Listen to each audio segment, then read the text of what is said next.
time so we can play among the stars.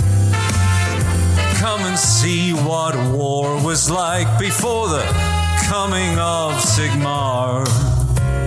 In other words, here they are. In other words, that old world charm. Hello, one and all, and welcome to That Old World Charm. I'm your loving host, Peter the Falcon Colosimo, and with me, as always, Danny Sweetmeat McDevitt. Say hi, Danny. Hi, Danny. Son of a bitch, my little baby. Baby, how are you? I'm excellent. Thanks, Dad. If you're listening to this, guys, Adam Camilleri could not join us for this recording. He decided to, big boy us. He went to Adepticon on GW's dime. Mm-hmm. He's getting to commentate on another game that he loves, probably Age of Sigmar. He's living a dream that we just do not get to live. Look, we just can't all be Adam Camilleri, right? Only one person can be Adam Camilleri, and that is Josh Diffie. But yes, so guys, it's just me and Danny here. That said, we do have a pretty awesome episode for you. As you guys know, Danny and I and Adam, we all have NDAs with Games Workshop, and that has given us the pleasure of being able to oftentimes get special rules and models a bit in advance of everybody else, so we have some time to digest them and review them and put out content for all of y'all. And with my connections with Goonhammer, I managed to get my hands on the new Orc and Goblin's Arcane Journal. And that's what we're going to talk about today. Peter, on a scale of 1 to 6, because this is Games Workshop, how sexy is the Orcs and Goblins Arcane Journal? It's a 6.5. Using the Games Workshop scale. It's a 6.5 at the very least. It is so sexy. Wow. I've had the opportunity to review Bretonnia and Tomb Kings for Goonhammer, and I feel like the Orcs and Goblins Arcane Journal knocks those two out of the park, and I really liked those two Arcane Journals. Me too. It's a very flavorful book. It's got a lot of really cool competitive options, but also really awesome, like fluffy narrative stuff in there too. It just does a really good job of balancing all the things that I like about Orcs and Goblins and gives two very new kind of unique play styles to the army. And the game's only like 2 months old and we're already getting this. I think it's fabulous. Yeah. That's wild. Like, imagine, I don't know, like a brand new game like this, which is effectively Index Hammer, right? Yeah. And we're already getting like all these extra detachments for this. I don't know. I'm super excited for what this like portents for the rest of the edition, for the rest of this like Old World release, especially even just the 9 books that are coming out. You're gonna get 6 more Arcane Journals. Yeah. And something I should mention, like in saying this and saying that I like it more, like this, I'm not talking about power creep by any means. I don't feel like there's anything in this book that like creeps over what we've already seen, which is also exciting to me. Because there's always that fear with, any games company, but Games Workshop has had a history of it, where as books come out, there's like a break point where a book is released and it's like, oh, they changed their whole design philosophy. And at least with this book, I guess we're only 3 books in, I haven't seen that. This is a very well-crafted book. I'm really excited to talk about it with all of y'all. So this episode, we're going to be kind of mostly covering the Arcane Journal. After this, if you happen to be a member of our lovely Patreon group, You'll be able to listen to Danny and I wax poetic about an RTT that Danny went to, as we'll also answer some questions from our patrons. and I'll go over a game or two that I've had over the last week because I'm trying to get in as much old world as I can, and I'm finally starting to let myself take my gloves off and kind of go full tilt with the Wood Elves now, instead of holding back and trying to figure things out. I'm playing some real dirty lists. And yeah, I'm having a lot of fun, man. That's awesome. So what kind, so we've both been playing in like kind of a little league. So what kind of list did you run last time that you played? So this last week, and I'll kind of go into it even more in the patron. I went for like a full avoidance list. I had 2 units of Wild Riders that were kind of like the only thing I ever wanted to touch anybody for the whole game. I had 3 units of Deepwood Scouts with Hagbane arrows. I had 2 units of Glade Guard with True Flight, and then I had an Ancient Tree Man with Battle Magic level 4, as well as a level 4 High Magic. I wanted to give High Magic a go, which is kind of the only, I would say, less optimized thing that I did, and it was still quite good. Caster in a unit of Glade Riders with Reserve Move, and nice. And I had my Sisters of the Thorn that I do not leave home without, and I'm beginning to wonder if I should just be running 3 units of them because they're amazing. Yeah, I think it's coming. I really our good friend Mish, who is also one of our patrons, sent me a list he thought would be cool to try, and I've tweaked it a little bit, and it does include 3 units of Sisters of the Thorn with Battle Magic. The idea being to get the Magical Vortex spell off and just chain it into units because you can control where it goes. That seems terrifying to me in practice. Anyway, and what have you been up to? What have you been playing for your Dark Elves? Oh, I played in a little sort of like a very casual event. I actually switched armies halfway through, but we'll talk about that in the other episode. But I started with Dark Elves and I ended with Tomb Kings, and I had a really great time. But yeah, I've been playing a lot of Dark Elves lately. I just played a game just a little bit ago. I tried out the Blackguard unit that can move 36 inches. But I didn't roll Steed of Shadows, so it only moved 12 one time. But then I did a bunch of drilled stuff, and drilled is really cool. I can kind of see some of the moves you can do with that, so that was pretty fun. Well, that's super cool. Yeah.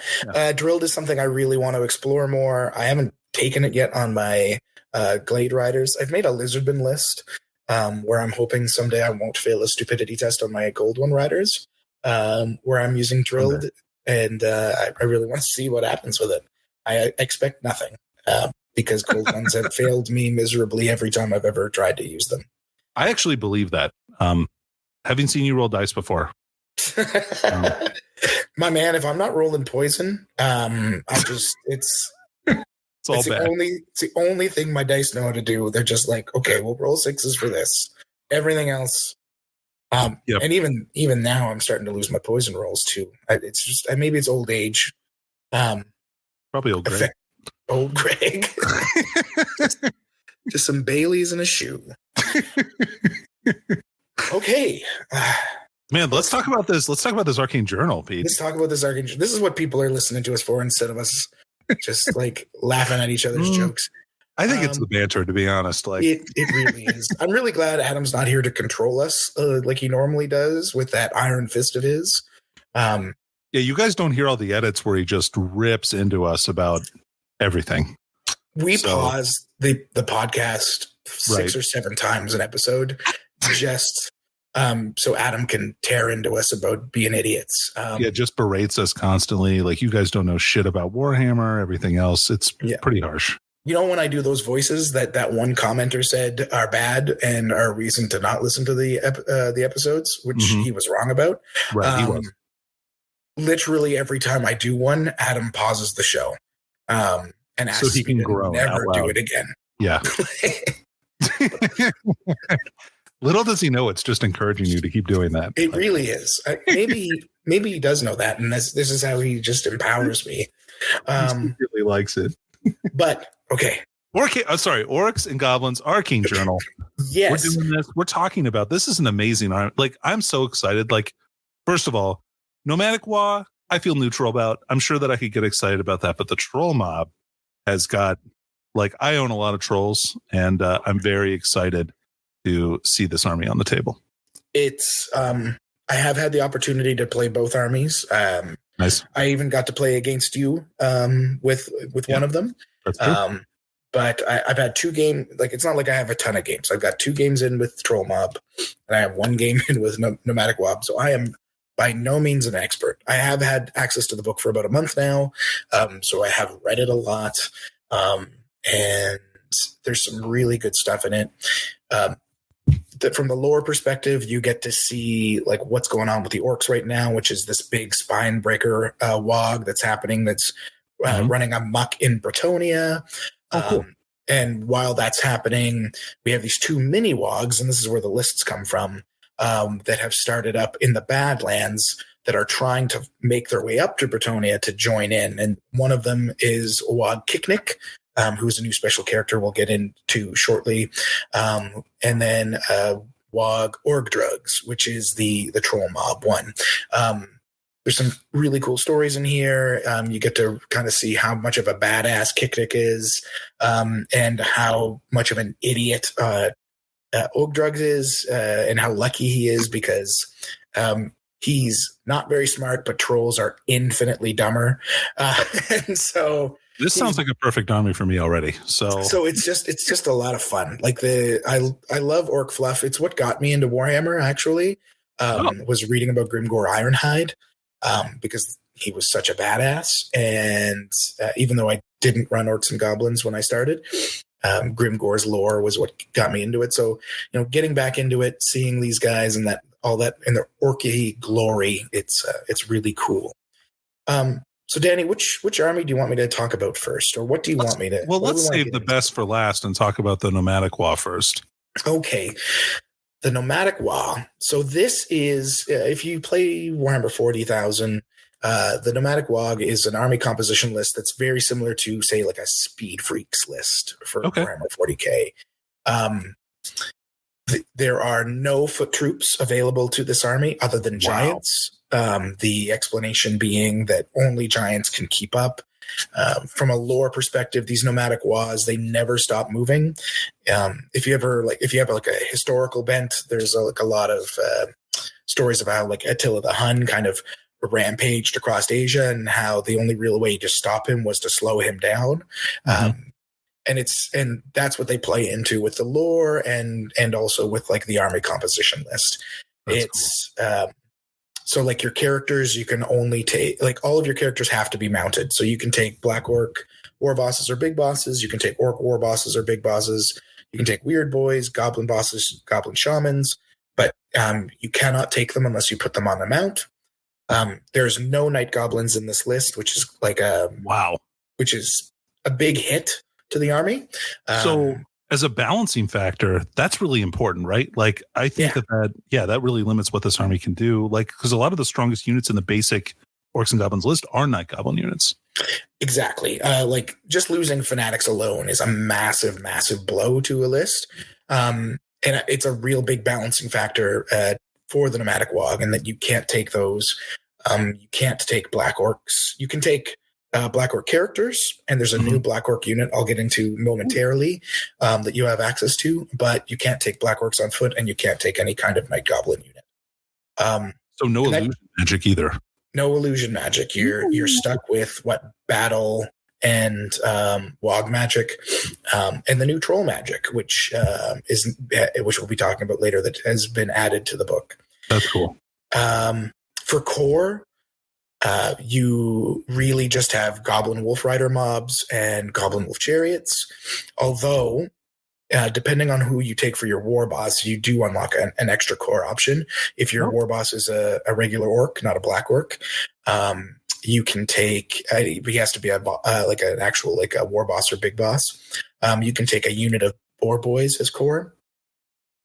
And if you take a Black Orc as your general, you get access to the new Black Orc Boar Chariot as a core option.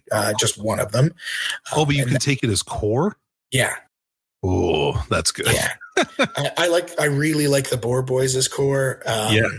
But when we go into what this Black Orc Boar Chariot can do, which is exclusive to the Nomadic Waagh, you can't take it in a regular Orc and Goblin army.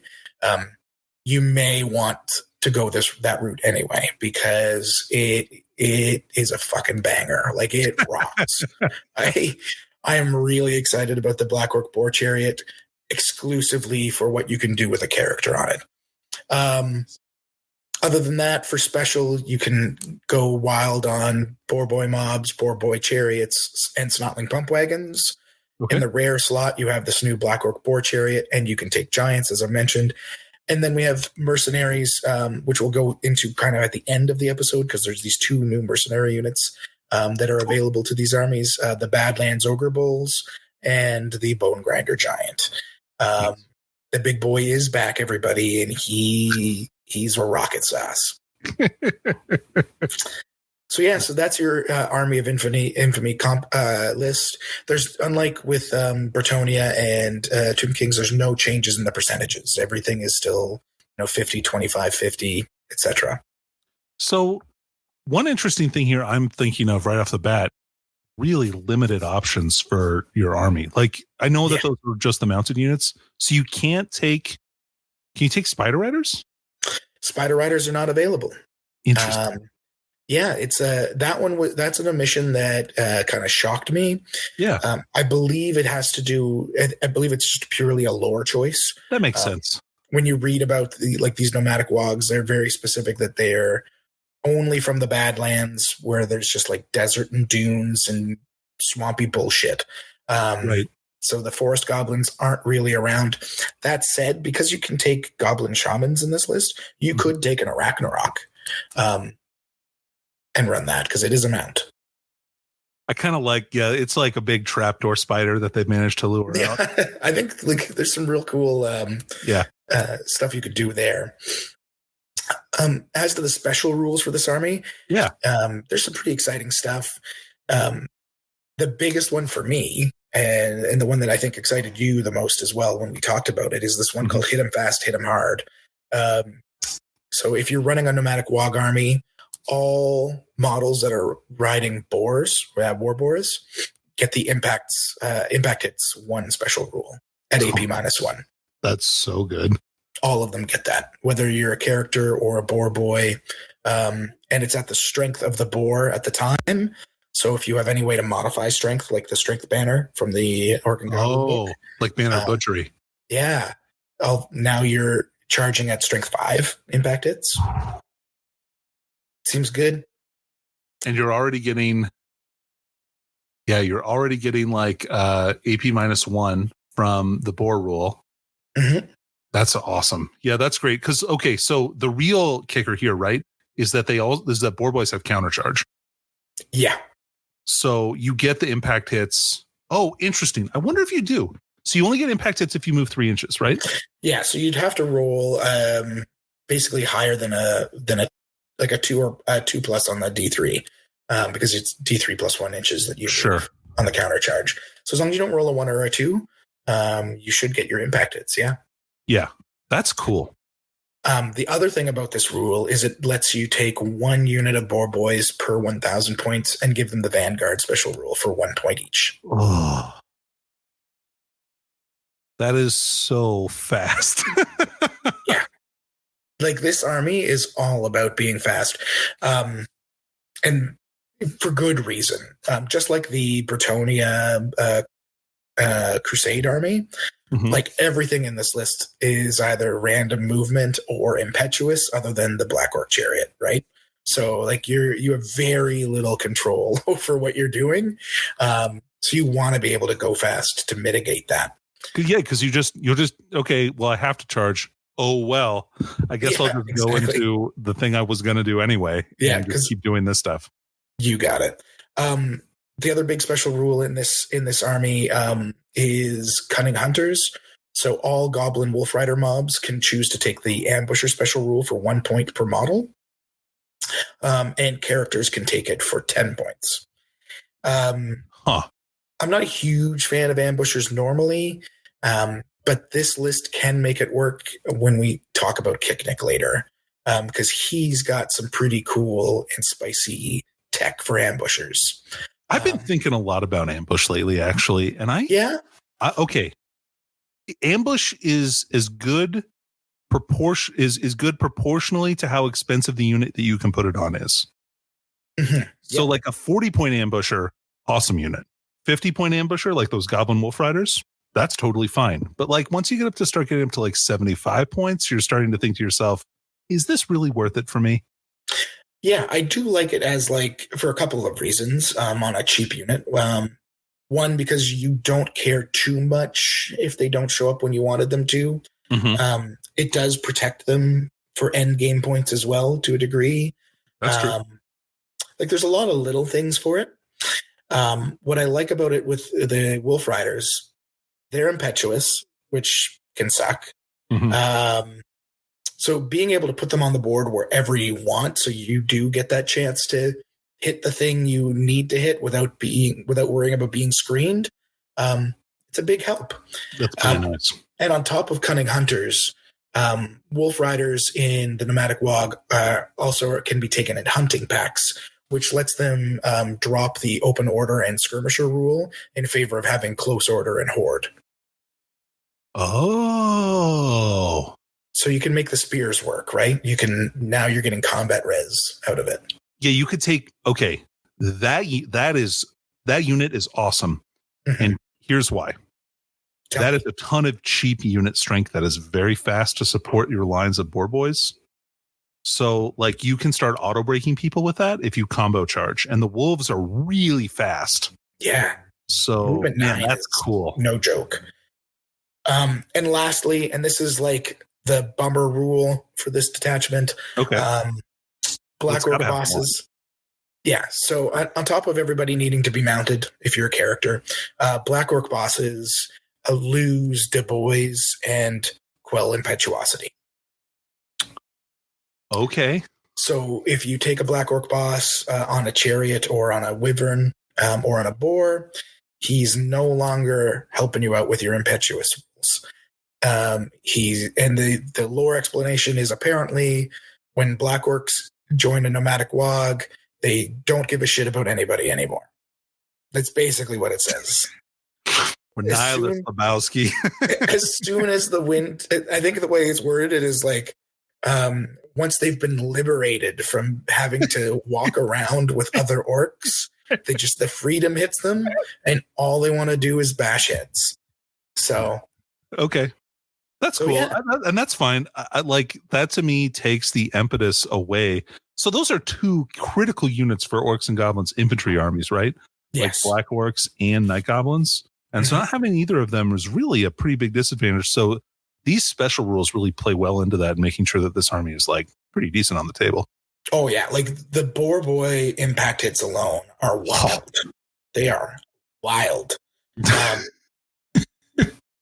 So like I did run this list once. I ran two like units of, I believe it was 9 boar boys, 1 biggins to help fill out my core because I didn't want to run a million wolf riders. Okay.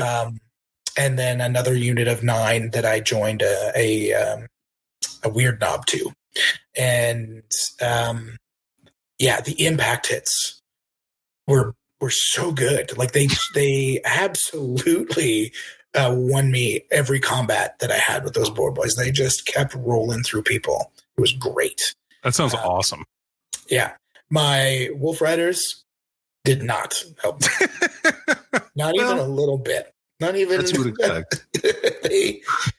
They almost cost me the game like a couple times. Anyway. So as goblins are wont to do. You know that they love that. Goblins are wont to do. So with this new really cool detachment that I'm growing more and more to love, we do get access to 2 new units. One of them everybody can run as long as you're orcs and goblins, and that's the new named character, Kicknick Toothsnatcher. Oh, cool. Okay, so he's actually also a special character. Yes. Yeah, Nice. so Kicknick is one of the named special characters you get access into the book. The lore is all about how he's leading this nomadic Waagh. That said, in his actual rules, it states he's a goblin war boss. If you are running an army that is allowed to take a goblin war boss, you can take Toothsnatcha instead. So he's 105 points. He's got a standard goblin war boss stat line, except he's got additional leadership. So he's leadership 8 instead of 7. That's huge. That makes him 10 in one of those big Wolf Rider units. Yep. And his wolf is a special wolf, Champa. His wolf is actually strength 4 instead of strength 3 and has 2 attacks. Oh, that's cool. Yeah, so he hits a little bit harder. In the lore, he's just like a slightly bigger wolf. He's just a little. It reminds me of that wolf Snarla that Hobgoblin Khan used to ride in the Dog of War list. Yeah. Oh, and who had Gittilla the Hunter? Had a. I think he might have even rode Champa. I think Gittilla is like the spiritual successor to Kicknick, even though it's like. I did like the name Gittilla the Hun. I did too, and I'm a little sad. But yeah, a little sad we went with this guy instead. But Kicknick has got some pretty wicked rules, and for only 105 points, he's worth considering, especially in a nomadic Waagh. The reason being, so when you take Kicknick, you can choose to have one unit of Wolf Riders in your army have ambushers for free, whether you're in the nomadic Waagh or not. Mm-hmm. In addition, any unit of Wolf Riders in your army that uses its ambusher special rule, if Kicknick's in your army, they get to add a +1 or a -1 to the roll in terms of when they come in for reinforcements.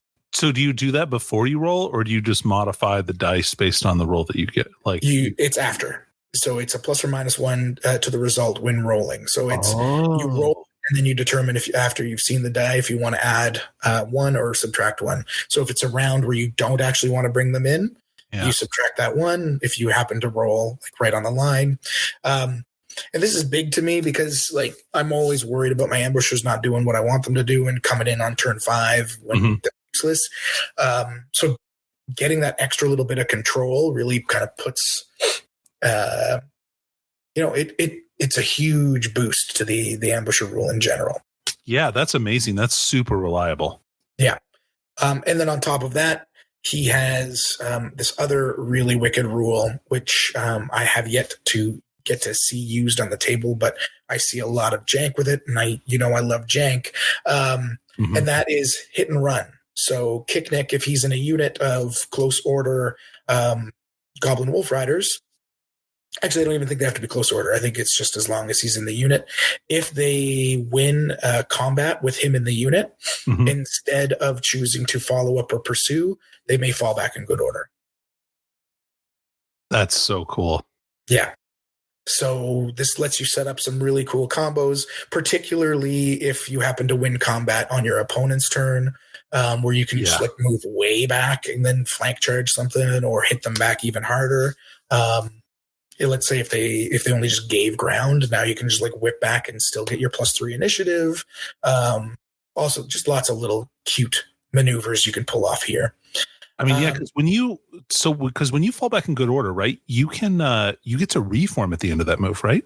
Yeah, I believe so. Yeah. Well, that's good.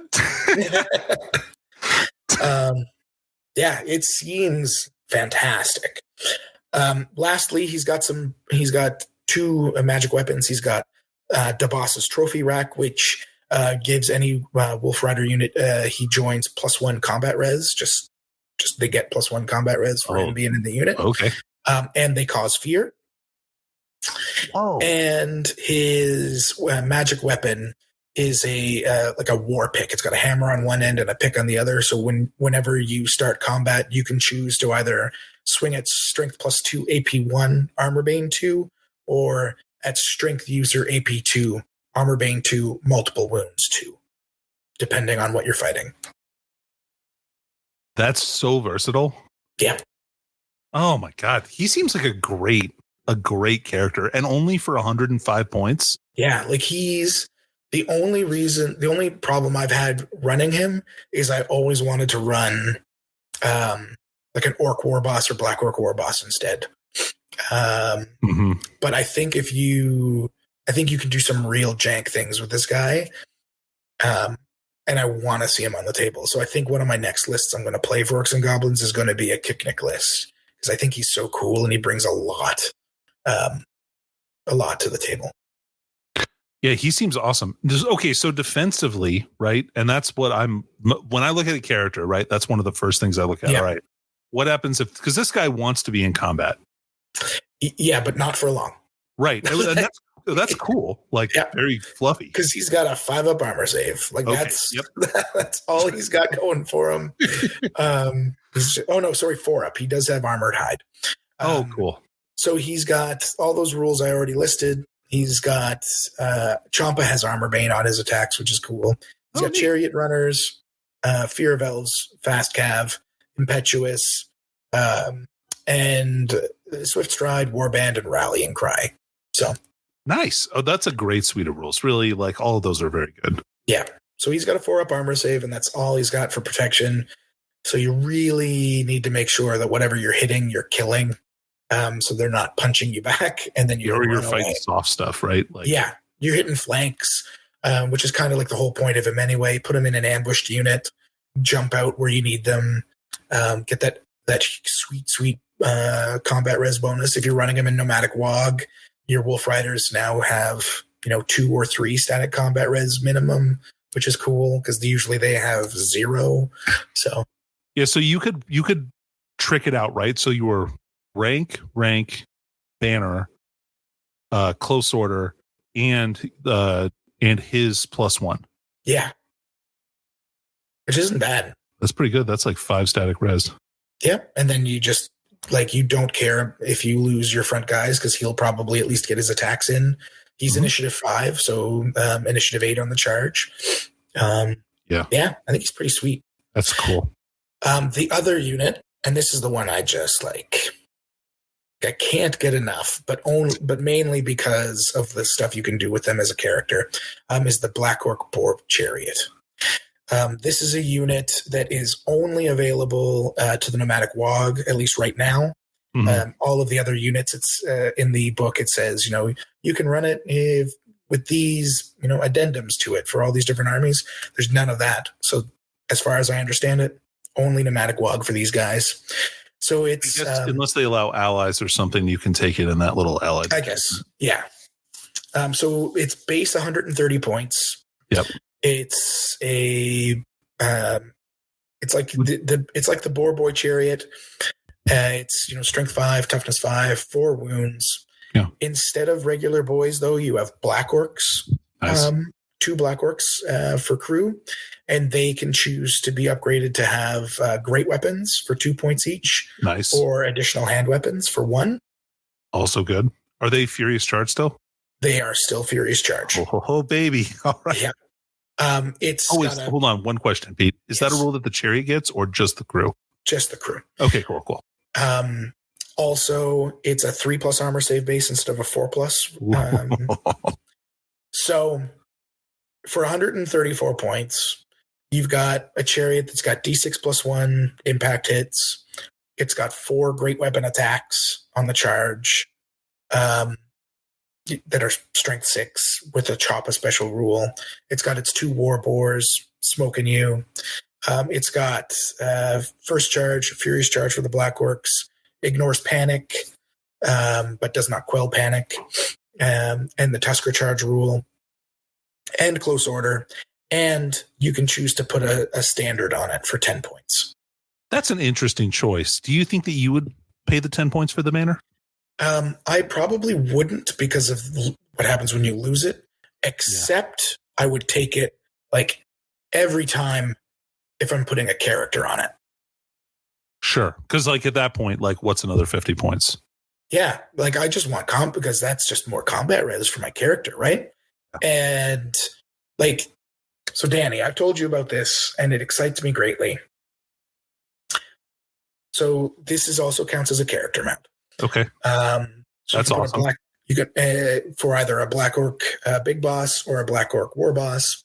So if you take a Black Orc Big Boss on this guy, you make him your BSB. You pay for the extra standard. In previous editions, you would have your BSB counted as your standard. So, but not anymore. So this is like a way to cheat that, where you now actually have two standards on one model. Give him the War Banner or the Red Raggedy Banner. Sure. And now you've got 4 static combat res on just a big old Black Orc dude that's now got 8 attacks on the charge if you give him a great weapon. And you're not getting a rank bonus. Yeah. When he charges you. Yeah. Yeah. And Danny, he's got 1 billion attacks, Danny. It's very easy to make him have a 2-up armor save. I mean, Troll Hide Trousers exist, so giving him a 5-up regen is not an issue, or giving him a Talisman of Protection for a ward save instead. There's a new piece of magic armor called the Dead Ard armor that you can only put on Black Orc or Orc bosses that are on chariots, mounts, or infantry. They can't, basically trying to keep you from putting it on a wyvern. That gives you +1 toughness. Oh. And it's full plate. So you can have this just like massive beat stick boar chariot that is immune to Killing Blow. It's immune to Monster Slayer because it's a chariot. So it's got that sweet spot. It's still toughness 6 with 7 or 8 wounds. Yeah. Like, Danny, it's so good. And it comes in at like 320 points for the BSB version. And I think it's the same roughly to deck out a war boss, basically, on it.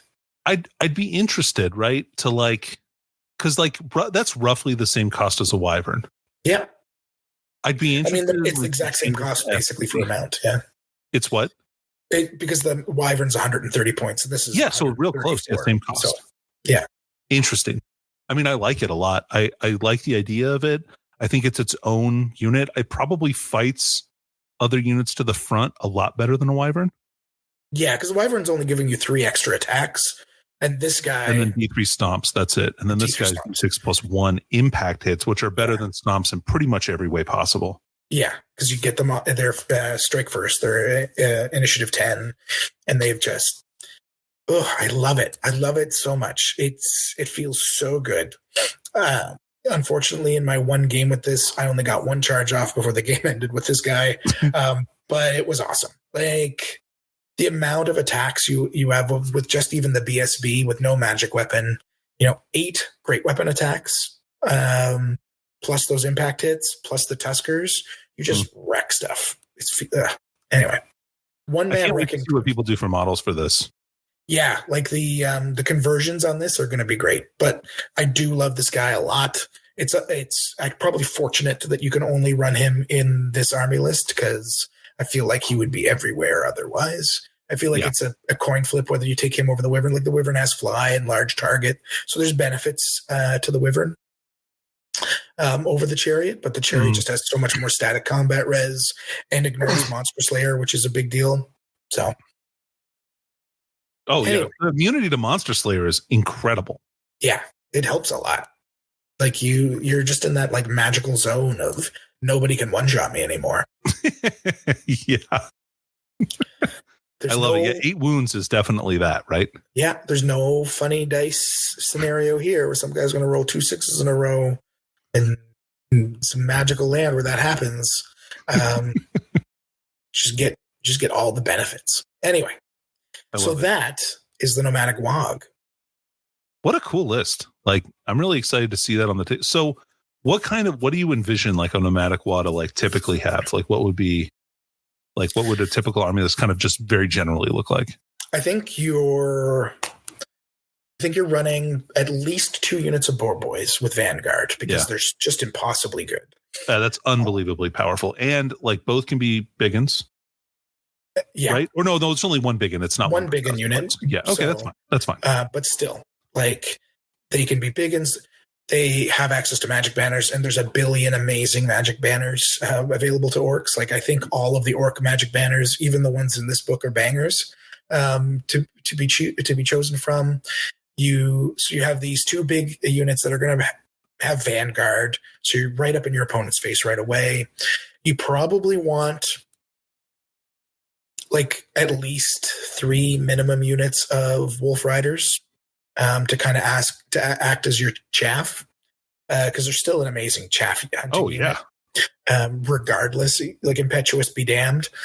I've had good success with them. I played with them a couple of times now, and I think they're a totally great unit for 55 points. Oh yeah, like give them reserve move so you can like stay way back and like run forward, shoot, run back, and then whenever you really need them to be in position, put them in position. I do like them a lot.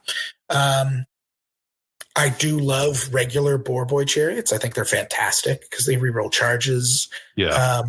I like giving them Frenzy because they're already impetuous, and this list has no way to stop that. So you might as well. Yeah. Just pay for both of them to be frenzied, to get all that extra juice in. I think you're either running a war boss on the chariot because it's fucking awesome, or you're running a war boss on a boar to put in one of those Boar Boy units. Sure. And then a weird knob or for your other one, so you just have that level 4 protection. Put him on another boar. There's a magic item called the boss's thinking hat, which gives you +1 initiative and shuts off impetuous for the unit that you're in. Yeah. So you got to put that on a guy. So you put that on your weird knob or your goblin boss that you're taking kind of like for whatever. Put that in a unit. So that's really, really big. I like that. And you don't have a lot of points for much else. I do like the regular Black Orc chariot, even on its own. Although you don't have Warband on it, so you're not rerolling charges. But I also like just the normal Goblin chariots a lot. Yes, and like at 53 points a pop, they're pretty solid, right? Yeah, I think they're pretty good. So yeah, like I don't think it's a huge model count army by any chance. I think if you did go with Kicknick, there you could probably do like a whole whackload of Wolf Riders. But you want, I kind of want to mess around with that. That sounds really cool. Like, but even just having that one big block with him of whatever, like 15 of them, so that you're getting your max horde bonus seems cool. Or just run 10 or 12.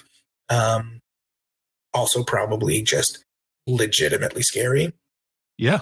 I was honestly, Peter, I was thinking like 17. Yeah. Character, like, and just run them 6 wide and 3 deep. And like, that's a block. Like that. That's a big block. You have a bunch of static combat res. You don't care if you lose a handful of them. And yeah, if you want to ambush those guys, like your opponent has to deal with that. Like they have to be prepared to whip around, right? Dude, that unit, Peter, with light armor and full command is 215 points. Yeah, that's cheap. Like a 300 point block. That's like pretty good. I don't know. I really like that. That sounds cool to me. Like this, I think there's a lot to be said for this Nomadic Waagh. Yeah. I know a lot of people that are gonna look at it and be like, I can't take fanatics. Okay, I don't want to do it. And you know what, guys, you might be right, but there's a lot to this list. I don't think you should sleep on it. We just recently saw at Adepticon this last weekend someone running the Cetra Tomb Kings list, which basically has no casters and is all gas, no breaks. And this is a very similar idea. Would you run this list? So yeah, it's just pure violence. Hope for the best, which is awesome, and we love it. And absolutely love it. We're very excited to see this on the table. I am, at least. It's like the full aggro Orcs and Goblins list, and yeah, man, I'm here for it. I've already been pricing out like an Avatars of War 3D printed cool. Nomadic Waaaghs list because of this. Because I love their Boar Boy models, and they have a Black Orc Boar Chariot equivalent.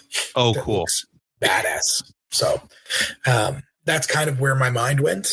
I just need to put aside the several $100s to make it a reality. possibly 1,000. I think if I Anyway, was going to do those boar chariots, the Black Orc ones, I just straight up steal the giant boar from Age of Sigmar with the Black Orc riders on it. Yeah, that would be cool. That would look cool too. Yeah, big boar, big. My good friend Dayton Obrey is doing a draw for I believe it's muscular dystrophy, Cool. and he had multiple like AOS, high end painters, including himself, paint up an army of mega gargants and a couple big pigs that they're giving away. So if you look up, I think it's Party at the All Points. You can find it, guys, if you're listening. I think it's like $10 per ticket, and you could win like an entire like beautifully painted mega gargant army or a couple of big pigs. And those Mograntas look badass, and these are amazing paint jobs. So. Well, and not only that, but what a steal for a chance, like at an amazing army for a great cause. That's really cool. Yeah, and and what they've said is they will ship it. Like, you don't have to show up to the event that they're running it at. Just give them I think it's $10 or $20 per ticket. Don't even have to look at them. You don't even have to look into Dayton Obrey's beautiful face. A man who has been almost arrested multiple times at multiple LVOs because he chooses to wear as little clothing as possible. Anyway. I know who that is. Yeah, thank you. Yeah. Now you know, right? Now you know. Okay. So speaking of trolls. Yes. You See like what we did there? You like that? Yeah. Yeah, I like it. I like it. So tell me that so honestly, really excited about this. What kind of new units exist in the troll mob? So the troll mob, or troll horde, as they call it here. Oh, is it the troll horde? I'm sorry. Yeah, it's like, get out of here, GW. It should have been the troll mob. I know that all of your units are called mobs, but come on.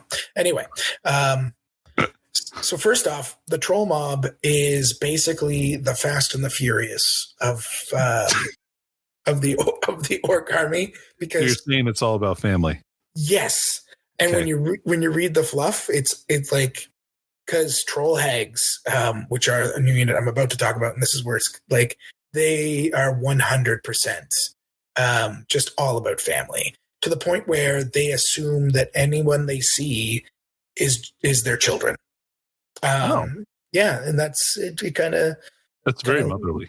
And they have some very motherly rules. So the two new units that we have access to for troll mobs or troll horde are the named character Ogdra's Swamp Digger, who's this badass idiot of an orc shaman who has been kicked out of every tribe that he's been a part of. He finds himself in a cave with a dead troll in it. He decides, so he doesn't get eaten by other trolls, he's going to wear the troll's skin around and hope for the best.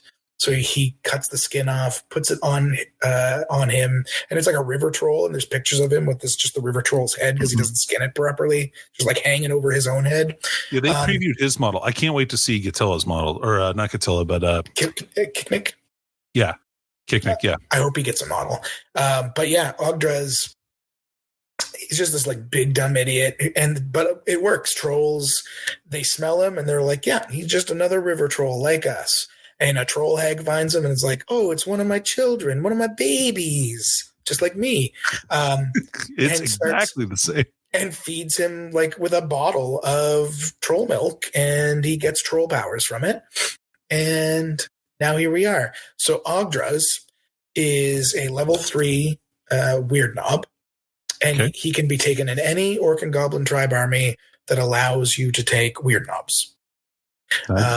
He comes with a lore familiar, which is just listed in his equipment, guys. So if you see somebody playing him, they may not realize that because it's not called out anywhere. It's just like a tiny little thing in his equipment. But yeah, he has a lore familiar, so he gets to pick his spells.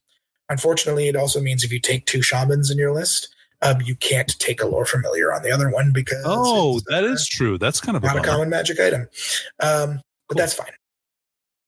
He can take either elementalism or the new troll magic lores, but not Waaagh magic. He cannot take Waaagh magic. Interesting. That's cool. He does not have Waaagh magic as a rule.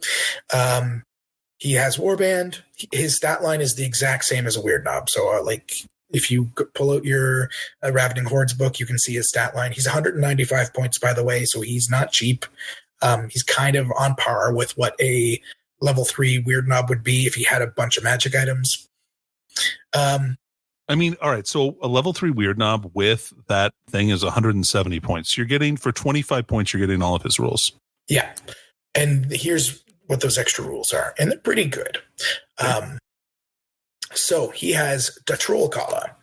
The trolls that follow Ogdras do so, knowing he leads them to find plenty of fresh meat, even if that meat fights back. So unless he's fleeing, friendly troll mobs within his command range may use his leadership characteristic instead of their own. So he's kind of like, even if he's not your general, trolls around him get to use his leadership. He's only leadership 8, but he has warband. So if you put him in a unit of boys or something, you can give your trolls leadership 10 just for love. That's cool. He also has Protect a Boss. So he has the lone character rule as long as there's even one troll within 3 inches of him. Oh, just one. Yeah. There's no cap. So as long as there's at least one troll nearby, he gets the advantage of the lone character rule. Okay. So he might just be just walking around. He probably will be walking around. Siphon Strength. When he is within 3 inches of a troll mob with a unit strength of 6 or more, so at least 2 trolls that are not fleeing, he gets +1 to his casting rolls. So he casts effectively as a level 4. And then Troll Hide, am I missing a rule? No. Then he has his 2 magic items. One is the Troll Hide Shawl, which gives him a 6+ armor save and regen 5+ and flammable. And he has the Bogwood Staff, which is a strength +2 AP1 weapon that heals him for every wound that he does in close combat. Oh. Okay. So, because a Weird Knob is like not bad in combat, like 2 attacks, strength 4. This makes it strength 6 with AP1, and he heals himself. Yep. He's going to be really annoying for Chaff to try and kill. Like, even if he's walking around by himself, he's going to be a real annoying model to get rid of. Yeah, because like if you just try to like skirmish him to death or something, like you do 1 wound to him, he's probably doing 1 or 2 back and just healing that back up and keep. Plus, he has regen, and flammable is like the negative, but whatever. Yeah, he's pretty decent. I've run him once in my game against you. He didn't do a whole lot in that game per se. He didn't need to. But yeah, he really didn't. Guys, like, I think we should just say, like, we can bury the lead here. Troll Mobs is really good. Yeah. Like, it doesn't take a rocket scientist to run. I think if you were a rocket scientist, it's even better. But in my experience so far running Troll Mobs, I've just pushed big ass models forward and they don't die, and then they kill the stuff that they touch. And that's what I'm excited about. Give me that play. Yeah. After playing like months and months of like skink heavy lizardmen and like full avoidance wood elves, it's been a pleasure to just push trolls at somebody. Yeah. So I've played Orcs and Goblins a couple of times now with just running a lot of trolls just to see, okay, well, if I play a bunch of trolls, like how cool are they just without any buffs? Yeah. I did good with them. I think I only lost 1 game. They're solid already. Yeah, like regen is a real good rule to have on monstrous infantry. It sure is. And monstrous infantry that are strength 7 can fight a lot of really nasty stuff. Yep. Anyway, the other special unit, or the other unit that is kind of troll coded, as one would say, is the return of the Troll Hag. She seems cool. This baby mama, this big bootied baby mama is so good, Danny. Yeah. I love everything about her. Like, really? Every single thing? I have glamour shots of Val Heffelfinger's troll head that is beautifully painted. that I asked for when I was writing my Goonhammer article, and he sent me butt shots and all sorts of other weird things. And now they're just the background of my laptop. But anyway, the troll hag is so good. The troll hag is a giant, effectively, that is also a level 2 wizard, or a level 1 wizard if you don't want to pay the points, and can take magic items. Wow, she can take magic items. She can take magic items. So that's cool. She's base 235 points. Okay. She's movement 5. She's weapon skill 2, which sucks. Oh, that's rough. Ballistic skill 2. She doesn't shoot anything. Who cares? Okay, that's fine. Strength 6, toughness 5, 6 wounds. Initiative 2. Leadership 8, 3 attacks. Okay. You're never going to use those attacks. Okay. She has a special rule called Motherly Love. Where she instead of making regular attacks, she can instead roll on the Motherly Love table and either smother, mother, or mither an opponent. Okay. Tell me what smother does. So on a 1 or a 2, the troll hag tries to embrace her enemy. And show them the love that they need to see the error in their ways. Okay. You place a large blast template with its center hole directly over the center of whatever target unit you are in combat with. All models underneath that unit risk taking a strength 6 AP2 hit. Whoa. That's great. That's so much damage. Yeah. That's just on a 1 or a 2, Danny. Now, all right, hold on. I want to unpack this a little bit. So there's a pretty good chance that she's going to be at risk herself also for a strength 6 hit. If potentially, she could just squeeze herself. Yeah, because it's friend or foe. Oh, sorry. It does say, but not including this model. So she can't hug herself to death. They did consider that. That's excellent. Okay, cool. Sorry. Please continue. Okay. Mothering on a 3 or a 4. The troll hag decides that instead of love, you need a stern talking to. So the troll hag gets to select any model, just one model, that is in the fighting rank of the opposing of the enemy unit that she's in combat with. That model takes D3 plus 1 hit wounds, not hits. D3 plus 1 wounds with no armor or regeneration saves allowed. D3 plus 1. D3 plus 1 wounds. There's no test? There's no test. She effectively yells at you to death. It's the ultimate Banshee scream. Yeah, it's so good. That's like, amazing. Who needs Wailing Dirge? You need to set up with like leadership tests and things like that when you can just be a troll hag and just be a mom. Just be like, I don't like what you did there, but really loud. Now tell me about mithering, Peter. Mithering. I had to Google it. But what does it mean? I have no idea. I thought that was a made up word. So, like I had a Polish/Italian grandmother. I don't know if you did, with the last name of McDevitt. I did not have either of those as, no. So I had an Irish grandmother and an Oma. I had a Dutch grandmother. Oh, well, an Oma might do this. So my Polish-Italian grandmother, whenever I was mad, like if I ate spaghetti with butter instead of spaghetti sauce, like an absolute crazy person. You heathen. So this is when mithering comes in. Like, when you see like an old woman start just slapping somebody upside the head for being an idiot, but like not in a super angry way because she's 100 and can't do damage to you. Yeah. Well, imagine if that 100-year-old lady was also 15 feet tall and weighed like 3,000 pounds. So the troll hag bombards the enemy with a tirade of slaps and a torrent of unintelligible trollish invective. Amazing. The target unit suffers D6 plus 1 hits with the strength characteristic of the model, so generally going to be strength 6 with no armor saves permitted. In addition, the unit has their leadership reduced by 1 for the turn. And she has terror too, right? And she causes terror. So for breaking, she gives them -2 if you get that ability off. Yep. That's cool. She's real good. What special rules does she have? So she has Close Order, Regeneration 5+, Flammable, Immune to Psychology, Large Target, D6 Stomps, Nice. Stupidity, Terror, Timber, Unbreakable. Oh. Yeah, she's unbreakable. And then she also has Motherly Love, which we just talked about, Indiscriminate Hunger.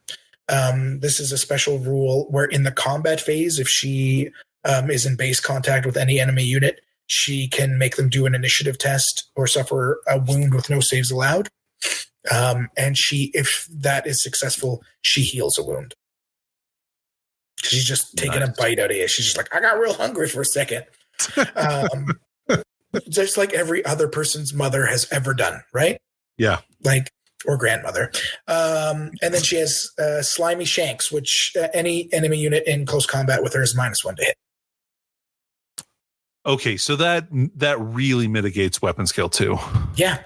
So she doesn't roll to hit with any of her Motherly Love table, and your opponent's going to be -1 to hit you, so they're almost always going to be hitting you on 4s anyway, sometimes 3s.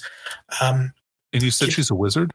And she's a level 1 wizard that can take either battle magic or troll magic. You can upgrade her for 35 points to be a level 2. Okay. And she can have up to 50 points of magic items.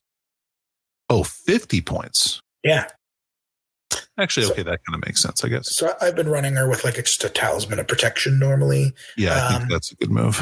Although you could also take an additional -1 to hit item. Like the Orcs do have one. So she's -2 to hit in close combat if you wanted. I think the Talisman is probably the better bet. It's pretty good. She does have Troll Vomit like every other troll. Okay. Is it a good vomit? Is it different stats? It's the same. Strength 3 AP2.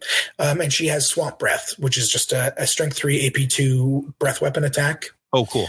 That forces a panic test if it does any wounds. I like that. When you run her in a troll horde, she is a character. She takes up a character slot. Okay. And you can run as many of them as you can fit. Nice. In any other orc army, she's allowed to be taken as a 0-1 choice in the rare slot. Okay. In a grand army, an orc. So from the core Ravening Horde book. Cool. Okay, so that's good. So she can still be taken in that list. That's nice. It's really nice, especially because those lists don't natively have access to troll magic unless they take her or Ogdra's. Or the magic item. Or yes, there is a magic item, the troll. Games Workshop was talking about that. Yeah, it's like we'll talk about it later. It's the troll drink, basically. Cool. You drink some troll magic drink, and you learn troll magic that way. A lot of this seems to indicate from the lore that trolls have this innate magic where they're basically really dumb Care Bears. And there's they have their, how orcs have this gestalt consciousness that causes Waagh magic to happen. Trolls also have a gestalt consciousness that causes troll magic to happen. So when there's more trolls together, they get dumber. Amazing. But they also get harder to kill and they vomit more. It's just a whole thing. So it's goddamn trolls. What goes into the troll list itself? So the troll horde, for characters, you can have one war boss or weird knob. Cannot be a black orc, has to be a regular orc per 1,000 points. You can take as many orc big bosses, orc weird knobs, goblin bosses, goblin shamans, or troll hags as you want in the character slot. Cool. So once again, no night goblins. Night goblins are off the menu. From a lore perspective, apparently night goblins taste really good to trolls because of the extra mushroom flavoring. And so they just get eaten a little too quick for them to be of any use. It's a good balancing factor because being able to shove fanatics through the trolls would be really stupid. Oh yeah. At core, your core is 33% of your army instead of 25. Oh, okay. Yeah. But one troll mob per 1,000 points of your army is core. Cool. Additionally, for every troll hag you run in your list, you can have another troll mob core. So you can do a pretty much an all troll core if you take even just one hag. Oh yeah, like easily, you easily hit your core choices with a hag and nothing else, because you'll three troll hordes at like 5 models each even is, I think that's 750 points right there, or 730. So like you hit your core. Other than that, you still have access to regular orc mobs, goblin spider rider mobs, and goblin wolf rider mobs at core. Nice. At special, 50% points as normal. You can take more troll mobs. You can take wolf chariots. You can have 1 boar boy mob for every 1,000 points and 1 boar chariot per 1,000 points. At rare, you can take giants. That's it. And in mercenary, you can take Badland Ogre Bulls or Bone Grinder Giants. One Bone Grinder. I can't wait to talk about those then. God, I love it. Anyway, and that's the list. So like when you're running this army, you're probably running at least 1 troll hag if you can find one, because she's just amazing and she gives a lot of good buffs. You probably want a war boss or a weird knob to help mitigate stupidity. Yeah. And you want them in a unit of something so that you can continue to mitigate stupidity better because of warband. That said, the weird knob is the choice, right? Like I agree. I think so. Yeah. Because troll magic, which is its own lore, it's not just a signature spell, really benefits a troll army. Shockingly, is the troll magic good? I like the signature spell is. This is the one they previewed, the one that gives the reroll stupidity tests. Yes, it's absolutely like integral, I think, to making the list work well. And there's a couple other spells in it that I really like. I think as a whole, you don't run this unless you're running a bunch of trolls. But rerolling stupidity is incredible, especially because it also lets you reroll failed stupidity tests you did before you cast the spell. Right, which is that's awesome. Yeah, and there's also a spell that gives all units with stupidity within 12 inches of the caster +2 movement. So good. That's so fast. So movement 8 trolls is pretty cool. Okay, so this list has rules like the Nomadic Waaaghs, right? It does. It has 3 special rules, and there's only one that's super important. The other 2 are just meh. So the main rule, the thing that makes this list really scary, because taking trolls as core is awesome, but enhanced regeneration, all models with regeneration X in a troll horde army reroll failed regeneration saves against wounds caused by non-magical attacks. Yeah, that's really good. That actually is cool too, because I like that it makes the magic attacks a little bit more potent against them. That's pretty neat. I'm really glad that they included the non-magical, because I think if it was everything, like this list would be absolutely bonkers. Yeah. It would be pretty wild. I mean, mathematically, you go from a 33% chance to save a wound to a 55% chance, right? Yep. It's better than having a 4+ save, having a 5+ rerollable. So having an extra way to mitigate it, like this army, except for whatever models you put troll hide trousers on, they're going to have flammable, right? Like troll hags have flammable. All the other trolls have flammable. That's good. There's a spell in the troll magic list that gives a unit regeneration if it doesn't already have it, but it also gives them flammable. So they did think this through. Like, it does make me consider, because of how good the army is, if you don't have flaming attacks, I want to at least have something with flaming attacks in my armies now, because I feel like this is going to be a very popular army. The other 2 special, and or a good source of magic attacks would be pretty nice too. Although flaming attacks is much better. Yeah, shut off the thing completely. The other 2 special rules, oi dis way. To put it kindly, trolls are remarkably unencumbered by intellect. However, when someone with an authoritative voice gives them simple instructions, they are incredibly effective shock troops. capable of tearing a man limb from limb. So unless a character is fleeing, friendly troll mobs within a troll horde that are within the command range of any orc shaman, goblin shaman, or troll hag can use the leadership characteristic of that character instead of their own. So that's basically the rule we saw in Ogdras, but it goes in a troll horde army. It goes to every shaman. That's so good. Yeah. And the troll hags too. Like, because they're an 8, I think you said? They're leadership 8. So like in our game that we had, I had my troll hag as my general, and that was awesome because she had like an 18-inch command range of beauty. But like having Ogdras there, because I ran Ogdras for fluff, and then another troll hag, basically everything in the army was covered by some kind of leadership 8 bubble. Which is pretty good when you're rerolling leadership or rerolling stupidity tests, even when you fail. Yeah. Yeah. And lastly, Troll Tongue. So if you're running a Troll Horde army, all of your shamans gain access to the lore of troll magic. Okay, cool. That makes sense. So outside of trolls, you have to take the magic item or take a troll hag or Ogdras. Inside trolls, everybody's a troll magician. Because of the Gestalt stupidity. I know. It's amazing. That's so powerful. I love saying that. I can't wait to have an army of weaponized stupidity, Peter. Oh my God, it's so good. It's so good. And yeah, so this list, guys, I think like if you really want to run a troll mob, I think you need at least like 12 trolls. You probably want more. But 12 is like a solid beginner number.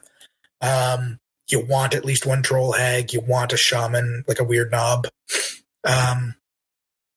And then you take a giant.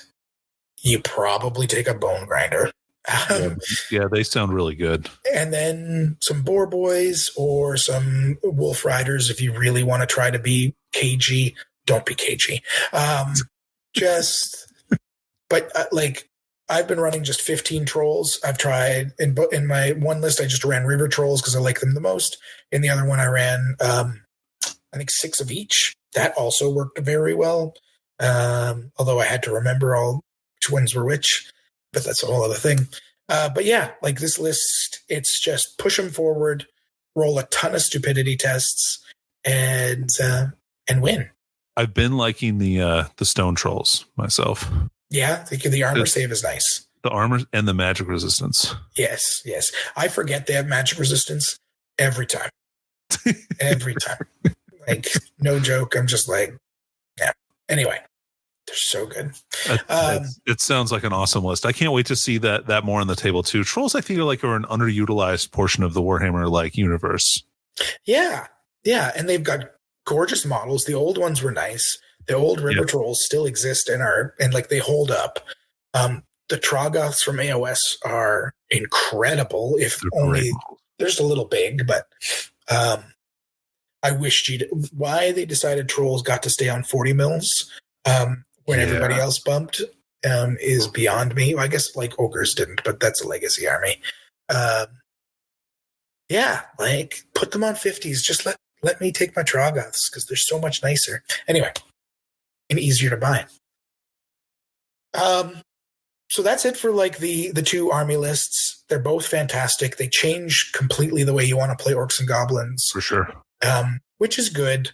I love that they don't let you take black orcs and night goblins. They make you kind of go in a different direction.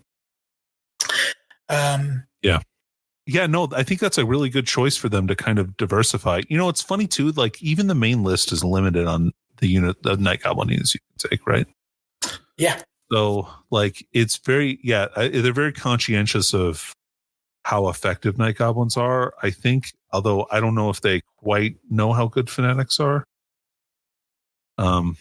Anyway, yeah. Yeah, I do wonder if they actually know how good they are. So, Peter, I know we're running a little long here. It's okay. It's a book review. Okay, cool. All right, cool. Can we talk about these mercenary units? Yes. So on top of all these new things we just talked about that we got, which are great, and they help orcs and goblins, we got 2 new mercenary units.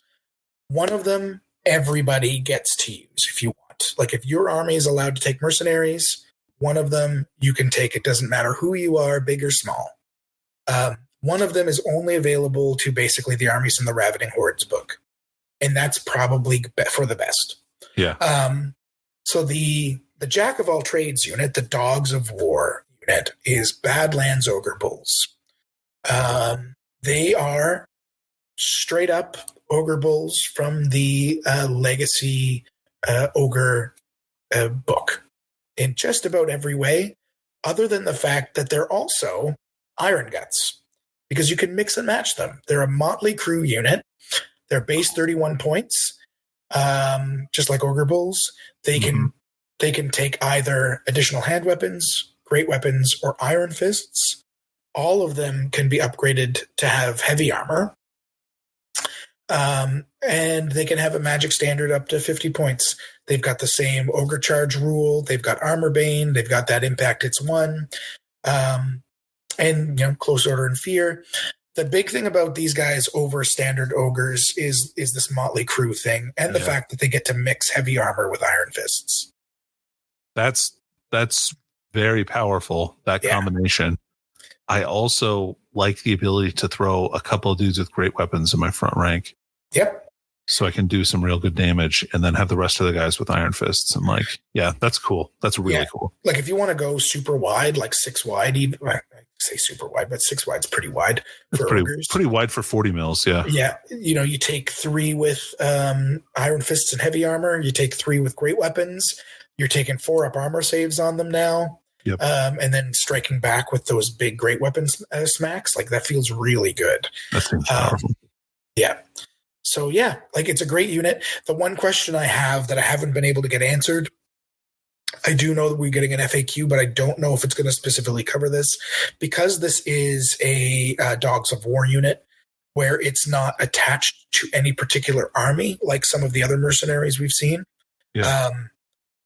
What magic standard do you actually get to take? I think rules as written, if you go pure raw, it looks like whatever army you attach these guys to, you can take a magic standard from their list.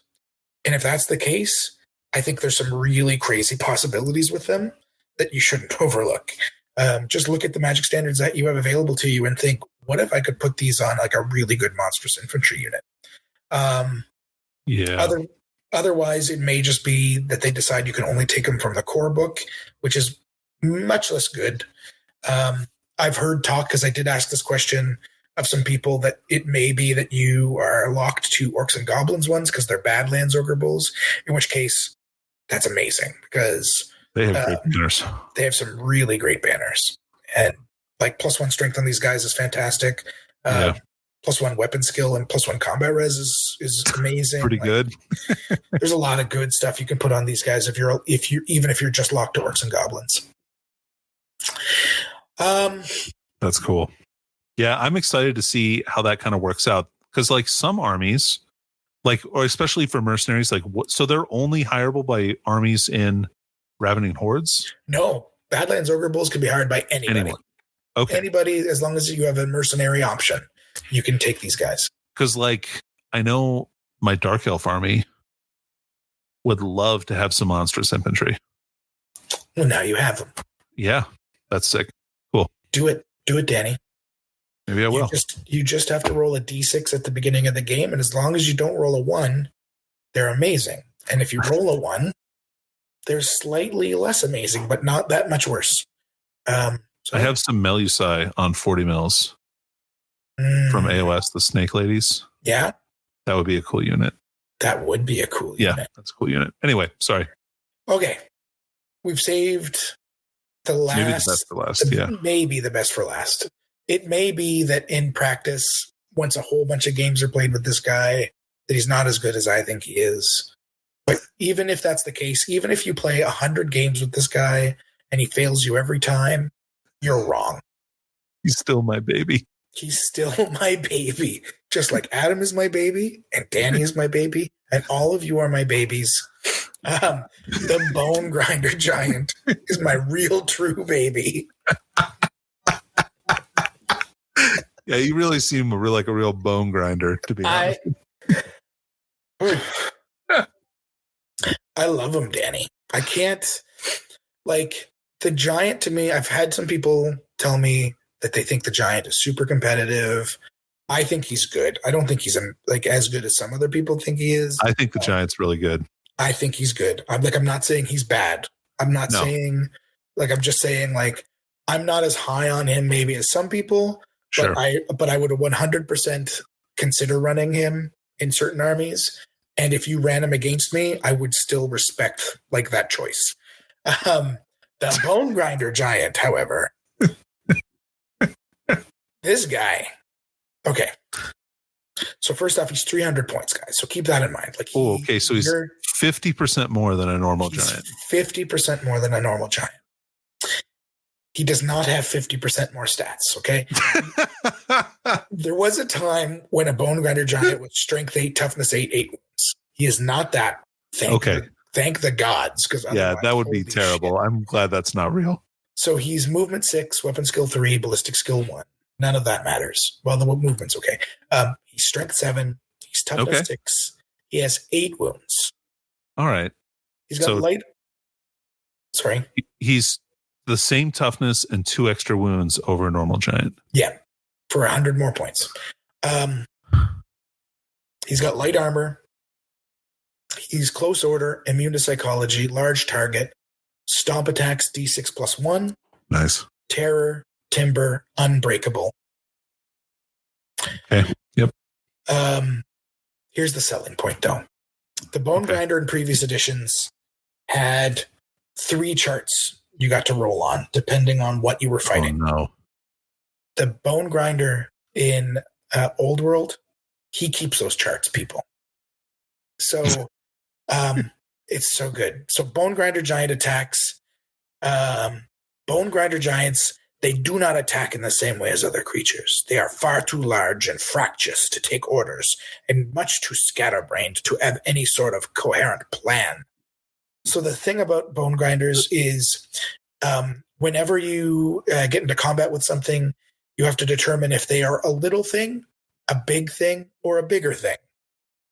If you are a little thing, which is regular infantry, heavy infantry, swarms, or light cavalry, heavy cavalry, or war beasts, you use the little things chart. If they're a big thing, which is basically monstrous infantry, monstrous cav, light chariots, or war machines, you use the big thing chart. And if you are a heavy chariot, monster, or behemoth, you get to use the bigger things chart. Nice. The chart's good. Yeah. You get to do a lot of all damage. The charts are good, or I just like them. I like all of them. So a few examples, because there's only actually there's some overlap. So there's only really 5 attacks you can do. Oh, okay. So I guess, or 6 attacks. So I guess we can go over all of them. Crush underfoot. This is one he can do to little things and big things. So just like the Troll Mother, he gets to drop a strength, except in this case, it's going to be strength 7. He gets a strength 7 AP3 large blast template that he places over the target unit. What? Strength 8? Strength 7 AP3. Oh, sorry. That's very high. Yep. So any model, friend or foe, but not including this model, gets stepped on. And they risk taking a strength 7 AP3 hit. AP3 too. Nice. Headbutt. So the Bone Grinder squints angrily at their enemy and headbutts them. The target unit, you pick a unit, they just take D3 plus 1 wounds with no armor or regeneration saves allowed. They just get ward saves. There's no roll to hit. It's just automatic. Grind its bones. This is one that they get to just use on little things. And this is one, I really need to do this to a line hammer unit real bad. Oh, because it's amazing. So faced with rank upon rank of bite-sized snacks, the Bone Grinder tries to eat as many of his enemies as possible. Every model in the fighting rank of a unit immediately takes an initiative test. If they fail, they die. Okay, this hold is not on. Every model in base to base. It's specifically every model in the fighting rank of a target unit. Are you for real that if I have a character, yep, They just die on a failed initiative test? Yep. Every model that fails this test is removed from play as a casualty because he eats them. So what this is like, honestly, this is like a chain pickup and that you just get to do against the entire front rank. That's so powerful. It's amazing. Like, I just need some idiot dwarf player to be like, I got my 20 rangers all lined up. Here we go. And I get to walk up to them and be like, yes, you shot me with 20 crossbow bolts. I'm still here. 17 of you are dead.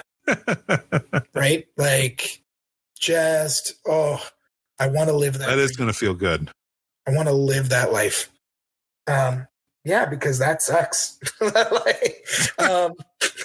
And that Bone Grinder is going to be some full. Mighty Swing, this is one of the ones. Oh, it should also be noted, they do specify if you have a character in that fighting rank, you do get to make a lookout, sir. That's good. Yeah, because this counts as a shooting attack, apparently. Okay. They don't specify it as a shooting attack anywhere except for in this little like fluff at the end. So is it in italics? Like, yeah, it's one of those italics things. Yeah. Like later, like, guess what? We realize this might be too good, so we'll give you this little break. The font is only slightly darker in color than the page. It's blended in.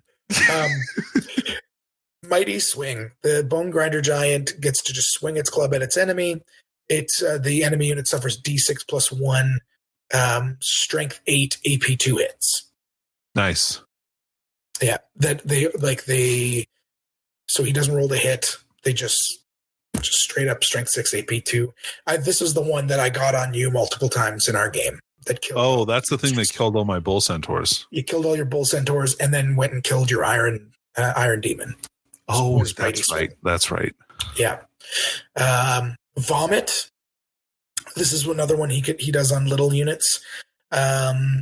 He just gets real dizzy. Gross. That's how it's described. He gets dizzy looking down upon his enemy units and throws up. And so you why is he so dizzy?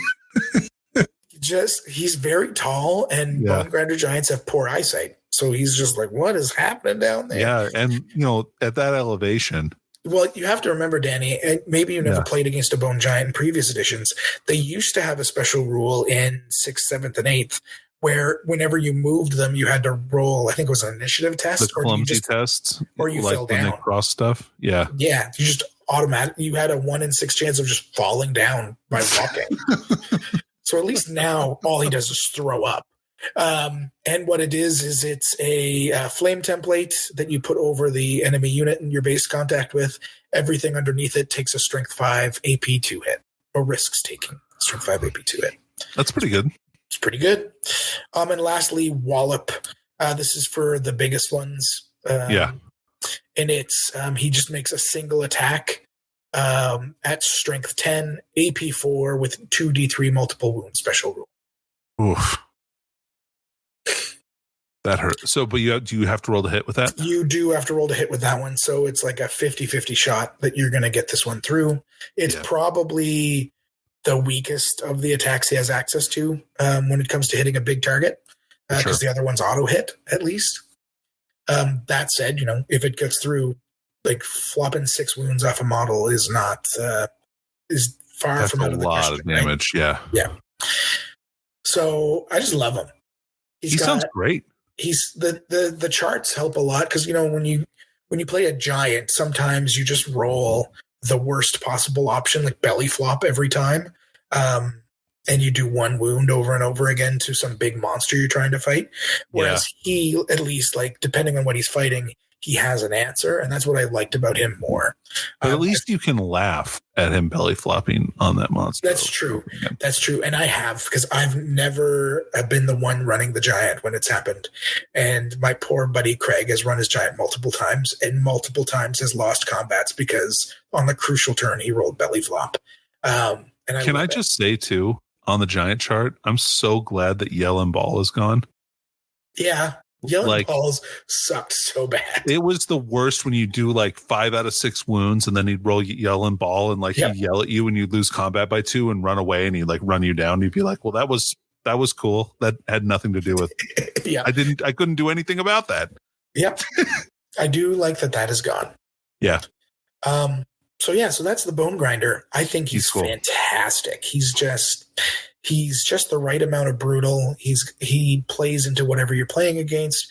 If your opponent's running a lot of big units or even just like one line hammer elite infantry unit, he's gonna wreck it. He's gonna just make it his meal. And I like most troops are initiative 3, right? Yep. So that's like just half of the front rank effectively dead. Yep. If you get that one, and if you're running a block, like a lot of people are at least still trying to do, and he gets that large blast template, like that's gonna be 14 or 15 dudes probably dead. Yeah, depending on how well he does on partials. Yeah.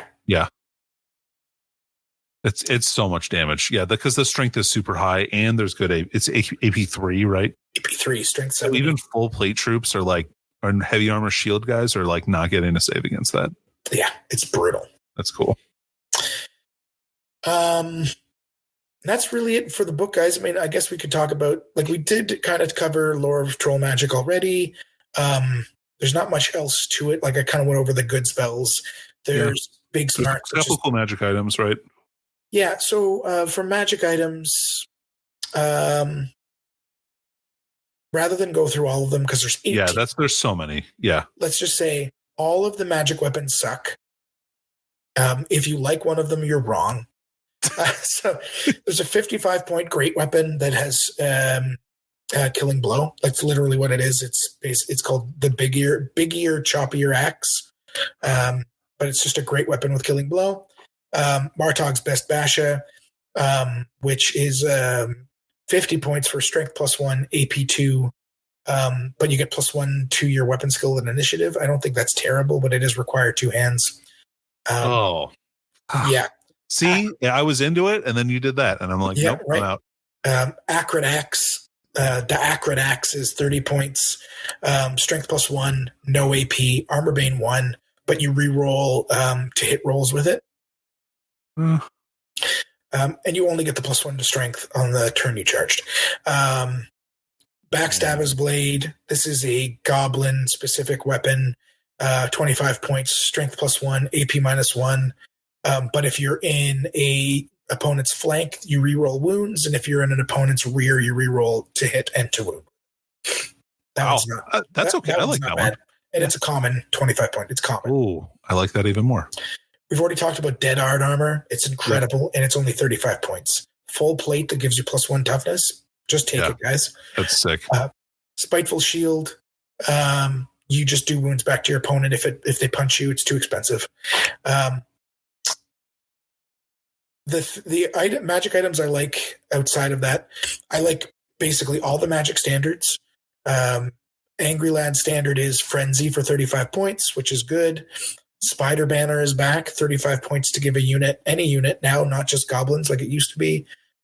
Poisoned attacks, and if they already have poisoned attacks, they get them on a 5 or a 6. Absolutely great. That's great. Yeah.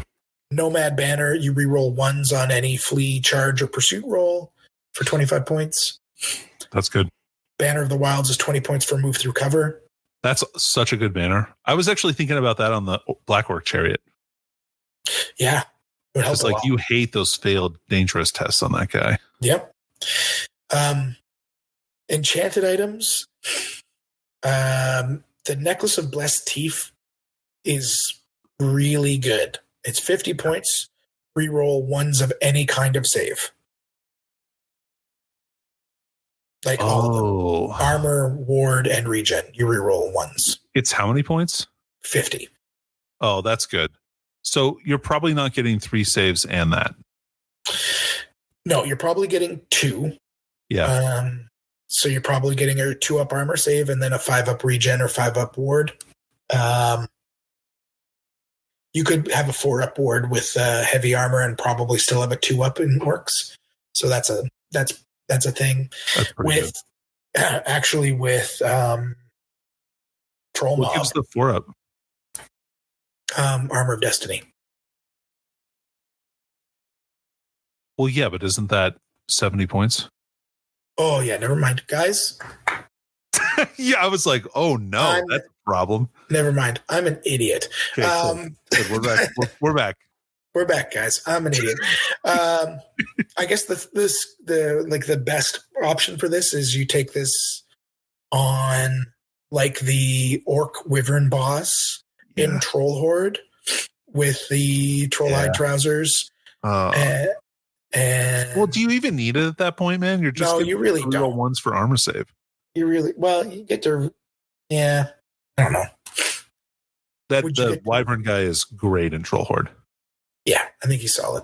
Yeah. Grizzly Trophy Rack. It's any boss can take it gives -1 leadership to all enemy units within 6. We already talked about the Thinking Orcs at. The arcane items. There's the Hag's Brew, which is the one that gives you troll magic if you're not in a troll horde. The other two are amazing. Like one of them I think is like feels almost like an auto take for me. The other one is hilarious and very good. So Idol of Gork, this is the one I just think is amazing. 40 points. You increase your casting range by 3 inches, not your dispel range. And once per turn, you reroll a casting roll. That is incredible. So 35 points. Orcs already have a reroll 1 casting roll per turn for 35. This is that. And then for 5 more points, you increase your casting range by 3 inches. That's amazing.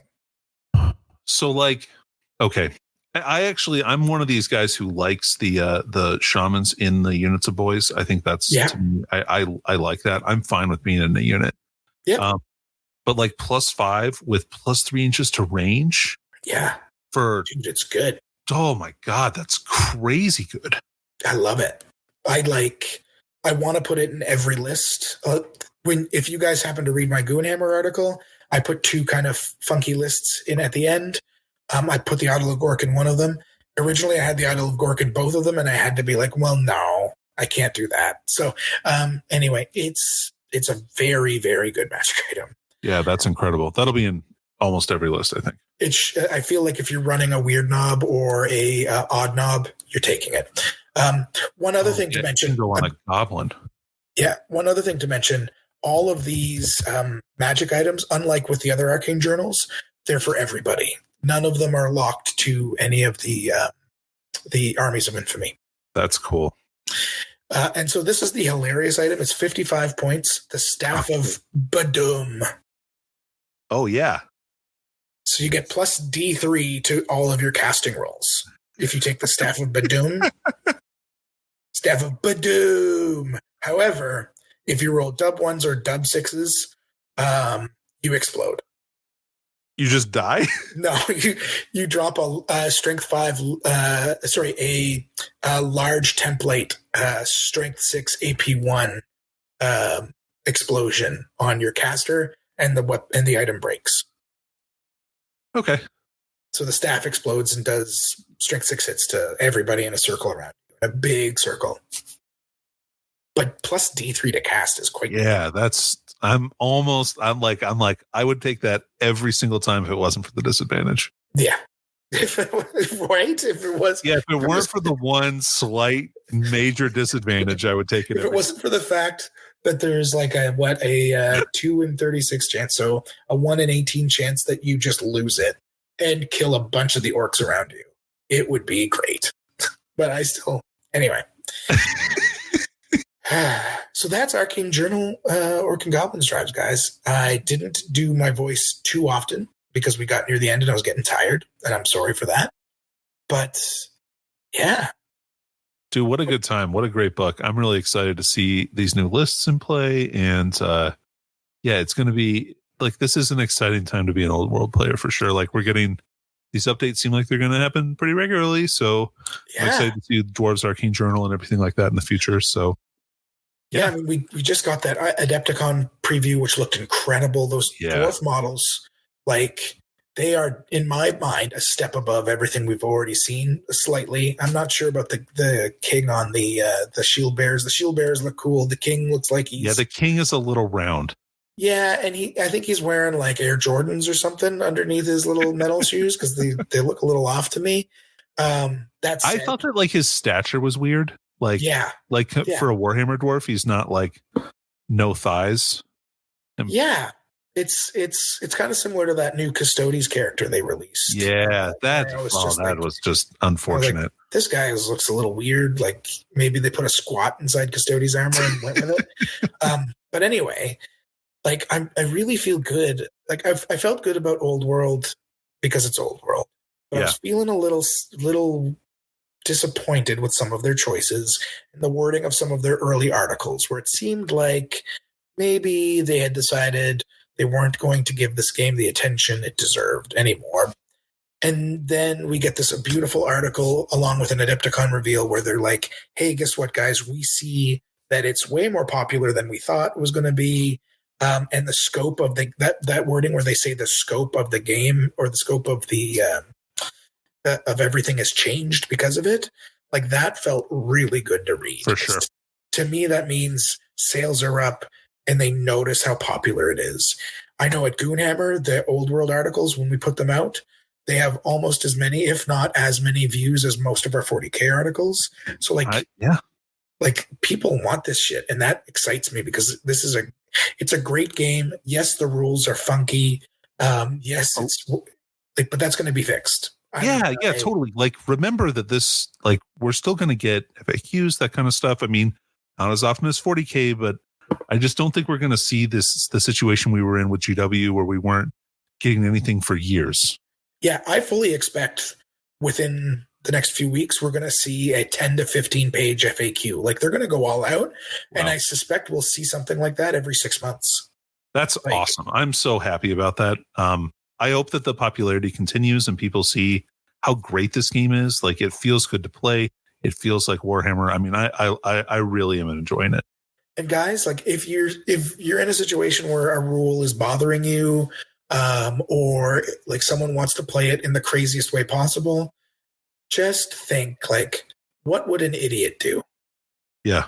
Like, how would they play this? No, what I mean by that is, like, if you were a new player and someone read a rule to you, like, take it as like the most fair way possible, not the most insane way possible. Yeah. And I am guilty of it just as much as anybody else when I hear about it. But generally, I will try to play it to what I feel like the intent is versus the raw in a lot of scenarios, because otherwise, like, the game doesn't hold up quite yet. I'm hoping it will soon, though. Anyway, guys, that's it for me. Stay tuned for the Patreon episode if you're into that. And say goodbye, Danny. Goodbye, Danny.